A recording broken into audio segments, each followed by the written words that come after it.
Welcome to Mentoring 101, presented by the Maine Department of Labor and the Registered Maine Apprenticeship Program. Apprenticeships require commitment from all involved parties, including leadership, management, mentors or journey workers, and the apprentice.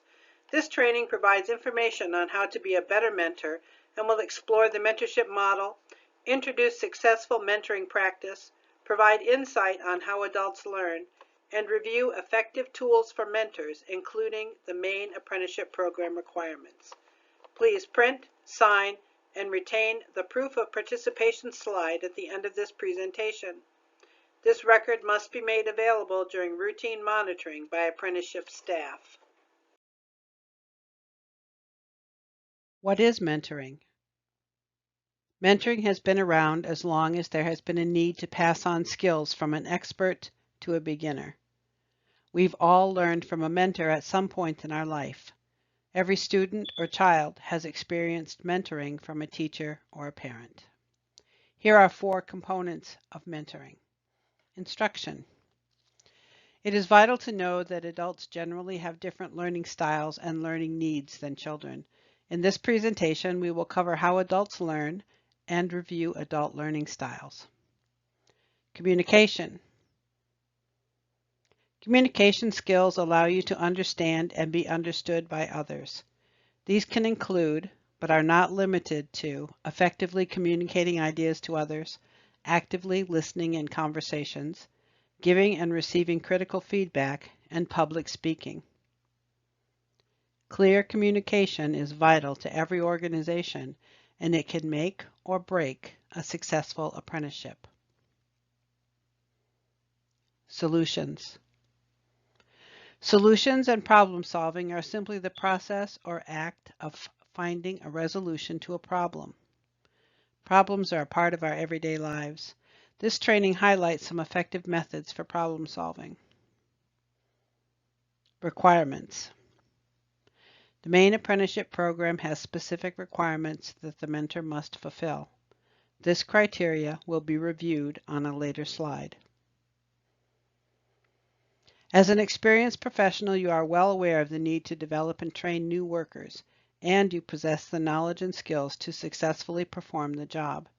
As a mentor, you pass on that knowledge and skill to the apprentice. Mentoring is a brain to pick, an ear to listen, and a push in the right direction. Who is a mentor? A mentor is an experienced employee, sometimes called a journey worker or journeyman, who has mastered the skills required to complete the assigned job. What is a mentor? A mentor is a guide, providing a less experienced person by building trust and modeling positive behaviors. A mentor facilitates professional growth. A mentor provides technical training. When does mentoring occur? Formally, it occurs over the contracted term of the apprenticeship. Informally, it can keep going until someone leaves their position. Where does mentoring occur? In this case, it occurs at work. How does mentoring occur? An experienced, skilled employee works alongside the apprentice to model, teach, and demonstrate hands-on skills and to share knowledge with a new apprentice. And finally, why mentor? Younger and less experienced workers learn skills from professionals who practice them daily. Mentoring is one way to pass on skilled work. The qualities of a good mentor include good communication skills, meaning the ability to present information clearly and consistently, demonstrate good listening skills, and to provide timely and effective feedback. Patience. The patience to tolerate mistakes and to repeat information as often as needed. A sense of humor. A good mentor can laugh off some of the mistakes that are made or things that go wrong. Let your apprentice know that it's okay to make a mistake during training. Remember that these mistakes are not the end of the world. Desire to be a mentor. That you enjoy helping people learn, and you are sincere and honest. good work habits. Mentors are a role model for expected behaviors, offering praise for successful performance, ready to provide assistance and to rescue trainees from failing. Technical expertise. A mentor has the skills to get the job done. Trustworthy and respectful. The apprentice must trust and respect his or her mentor in order for the training to be successful, but the mentor must also trust and respect the trainee. This slide discusses key skills for the mentor. A mentor is a teacher who assigns tasks and reviews performance, but a mentor is much more. A mentor listens to what the apprentice is saying, to what leadership is saying, and is able to decode and apply that information. A mentor builds trust. They allow the apprentice to lean on and learn from their own experience. A mentor demonstrates that they respect the apprentice's learning and that the apprentice can depend on the mentor to teach them the correct method and skills to get the job done. A mentor determines training goals to increase capacity. A mentor has a plan and knows the sequence in which to train the apprentice. A mentor provides training in technical competencies. And finally, the mentor encourages and inspires good work. The mentor has several key roles, such as teacher. This role requires that the mentor share experiences as a seasoned professional and provide technical guidance to the new learner. As a guide, help the apprentice navigate the job and the inner workings of the organization, including any unwritten shop rules. As an advisor, help develop professional interest and set realistic career goals. As a motivator, the mentor as motivator helps apprentice succeed via encouragement, support, and incentives. Door opener, help the apprentice establish a network of contacts within the workplace. As a coach, coaching is giving feedback as the apprentice performs the task and the mentor looks on. Coaching is giving positive and constructive advice and support. And finally, as a role model, the mentor sets an example of the values, ethics, and professional practices of the workplace. A good mentor has an awareness of adult learning styles. The next two slides provide insight on how to give instruction to an adult. Adult learning is also called andragogy, which is the formal term used to describe the method and practice of teaching adults. Adults learn for different reasons and in different ways than children. Adults generally need to know the reason for learning something and prefer experiential learning. Adults make their own decisions and are most interested in learning what is relevant to their work or personal life. Adults usually respond well to intrinsic or internal motivators. Adult learners choose to learn when they see a need or a benefit, have a problem to solve, can relate the new information back to information they already know, can apply their learning in the real world, and trust the trainer. Learning styles are simply a person's preferred way to learn new skills and increase knowledge. There are basically three primary adult learning styles. Auditory, who usually prefers spoken instruction. Visual, who learns best either by writing or drawing a picture. And kinesthetic, learning by doing or moving. Please take a moment to review the learning styles chart, then work with your assigned apprentice to discover their best way to learn. Adult learning also involves active and passive learning. Passive learning can be best described as students taking part in course elements that include solely the taking in of information. It is receiving information. Active learning can include anything the students are doing with the presented course content to enhance their understanding of the topic. Active learning is applying information. Please review Examples in the chart. Note, during passive learning, the mentor is responsible for the learning. During active learning, the apprentice is responsible for the learning. Try to incorporate both active and passive learning as you work with your apprentice. Effective practice or hands-on training. Here are suggested steps to effective mentoring. First, prepare the apprentice for the task by describing the context, followed by specific instruction that includes examples. What is said first orients the listener and provides a frame of reference for the directions that follow.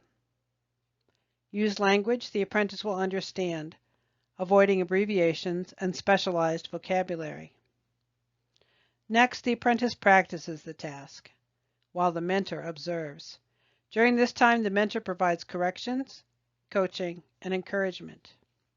Prepare, practice, observe, perform. During this time, the mentor corrects, encourages, and repeats these steps until the task is mastered and the apprentice can perform the task accurately. Practice and evaluation are intertwined. As the mentor, you need to ensure the task was performed correctly, in the right sequence, and determine whether it was done safely and according to company standards. Reminders: offer encouragement and praise when the job is done well, and sandwich criticism with praise. This takes the sting out of criticism or corrections and communicates that the trainee is a good person, but they have more to learn. Good communication skills are key to success in life, work, and relationships. Without effective communication, a message can turn into error, misunderstanding, frustration, or even disaster by being misinterpreted or poorly delivered. Communication skills are vital to the success of the mentor-apprentice relationship. Here are several key communication tips. 1. Be clear and concise.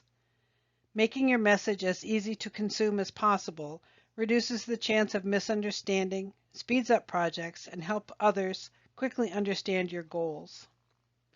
2. Practice empathy. Emotion researchers generally define empathy as the ability to sense other people's emotions, coupled with the ability to imagine what someone else might be thinking or feeling. 3. Assert yourself. At times, it is necessary to be assertive to reach your goals, whether you're asking for a raise, seeking project opportunities, or resisting an idea you don't think will be beneficial. Be calm and consistent. When there is a disagreement or conflict, it can be easy to bring emotion into your communications. It is important to remain calm when communicating with others in the workplace. 5. Use and read body language. Body language is a key part of communication in the workplace. Pay close attention to the messages people are sending with their facial expressions and movements. Most people believe listening is the same as hearing. However, the distinctions between hearing and listening are significant. The process of hearing is an involuntary act that detects any noise or vibration, while listening is a voluntary act that requires you to make sense of the sounds you hear. Listening is a vital first step. What are good questions? Using open-ended questions to solicit longer answers, such as "Can you describe for me?" or "Can you show me?" are more effective than closed-ended questions, or those questions that can be answered with a simple yes or no. Avoiding closed-ended questions will help you learn more about the situation or task. Respectful communication must be practiced by the communicator, who must also be aware of their tone and who is able to be direct. That is, assertive, not aggressive, in their conversation. It is vital to know the difference between facts, opinions, proposals, and feelings. Facts are information that can be verified. Opinions are based on thoughts, ideas, and perceptions. and are often not applicable to the situation. Proposals are suggested actions. Feelings are emotional responses. Getting the facts right can help avoid difficult conversations. Strategies to deal with difficult conversations include addressing miscommunications, assuming responsibility if needed, the ability to paraphrase or restate your message to ensure understanding, to listen and ask questions before judging, and knowing to save your emotions for another time. And finally, be aware of nonverbal communication via body language, including facial expressions, gestures, postures, and eye contact. As a mentor, think about what you have to say, then make your message clear and to the point. Know your listener. Consider the environment. Know there is a difference between opinion and fact. Stay with the facts. And use body language that supports what you are saying. Look at the listener when providing feedback and be aware of your facial expressions, tone of a voice, postures, and gestures. Problem solving, or finding the correct solution, is the effort made to identify what must be done to achieve a desired goal. When seeking a solution to a problem, separate the person from the problem. Problem solving goes beyond personalities, individual perspective, and emotions. Fear of change, afraid of looking foolish, and feeling guilty that we may have caused the problem can become roadblocks. If you experience any of the barriers mentioned, lack of trust, commitment, preparation, or resources, poor interpersonal relationships, poor communication, or inadequate understanding of the problem, it can be helpful to use the problem-solving method described on the next slide. The mentor and apprentice are a team, and every team faces challenges and problems.